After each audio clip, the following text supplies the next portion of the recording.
बिस्मिल्लाहिर्रहमानिर्रहीम। आज का उन्वान एक आलम और एक दरवेश, इल्म का सफ़र, सब्र का सफ़र। गहरा नीला आसमान, दूर तक फैला हुआ सोने रंग का सहरा, रेत के ज़रों पर पड़ती शाम की धीमी रोशनी, और इन रेतले टीलों के बीच दो मुसाफिर सफ़र कर रहे थे, एक आलम और एक दरवेश। आलम के साथ एक ऊँट भी था, मजबूत, मेहनती और सामान से लदा हुआ। दरवेश पैदल चल रहा था, कदम आहिस्ता, दिल मुतमईन, चेहरा पुरसकून। जबकि आलम कभी कभी थक कर ऊँट पर सवार हो जाता और कभी नीचे उतर कर हाथ झाड़ लेता।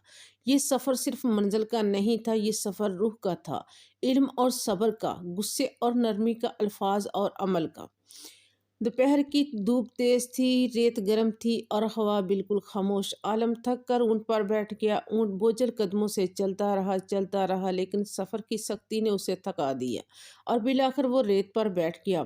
आलम का चेहरा सुर्ख हो गया। वो गुस्से में ऊँट के करीब आया, उसकी गर्दन पर चाबुक मारने लगा और बोला, ये जानवर हमें देर करा देगा, हम बहुत देर से पहुंचेंगे।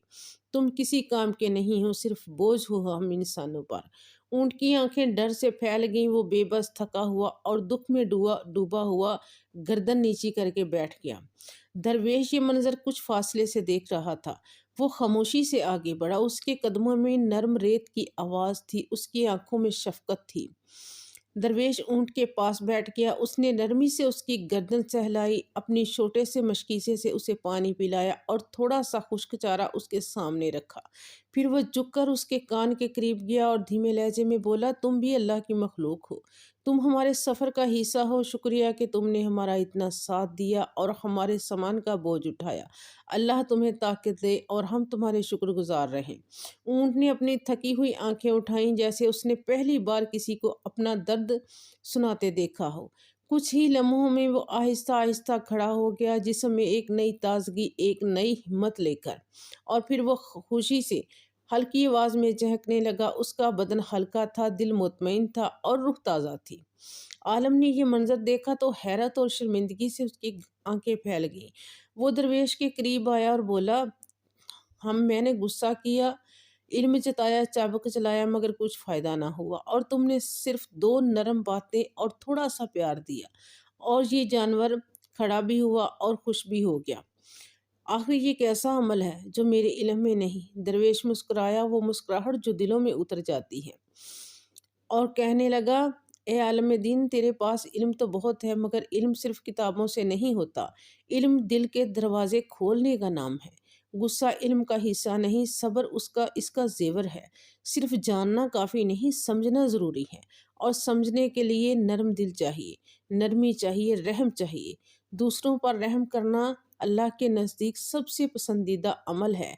यही इखलाक अंबिया के थे, यही दरवेशों के हैं। ये आलिम खामोश हो गया। उसके पास जवाब नहीं था, सिर्फ सोच, और गहरी सोच। सूरज अब ढल रहा था, सहरा का रंग सुनहरी से गहरा नारंगी होता जा रहा था। दोनों मुसाफिर आगे बढ़ने लगे। आलिम ऊँट पर सवार था, मगर इस बार वो ऊँट के सर को थपथपाकर शुक्रिया अदा कर रहा था। वो जान चुका था कि नरमी इल्म से ऊंची चीज़ है। दरवेश अब भी पैदल चल रहा था, मगर उसका दिल हल्का था, जैसे उसे दुनिया के राज मालूम हो। सफ़र जारी रहा, मगर अब आलम के चेहरे पर गरूर नहीं था, बल्कि नरमी थी, रहम था, शुक्रिया था। शाम जिंदगी का पैगाम, रावी की जिंदगी का पैगाम। इल्म इंसान को रास्ता दिखाता है, मगर सब्र उसे मंजिल तक पहुंचाता है। इल्म बोलना सिखाता है, सब्र सुनना सिखाता है। इल्म बताता है कि क्या सही है, मगर नरमी दिलों को जीत लेती है। आलम एक रोशनी है और दरवेश इसी रोशनी का सुकून। और यूं एक सहरा का सफ़र, एक आलम और एक दरवेश का सफ़र हमें ज़िंदगी की सबसे बड़ी हकीकत समझा गया। इल्म पढ़ लेने से सब्र नहीं आता, सब्र दिल में पैदा होता है, रहम दिली से, मोहब्बत से, और अल्लाह की हर मखलूक का ख्याल रखने से।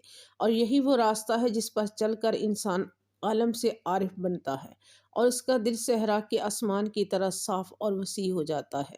अगर आपको हमारी ये कहानी अच्छी लगे तो हमारे चैनल को सब्सक्राइब करें, वीडियो को लाइक, शेयर और कमेंट ज़रूर करें।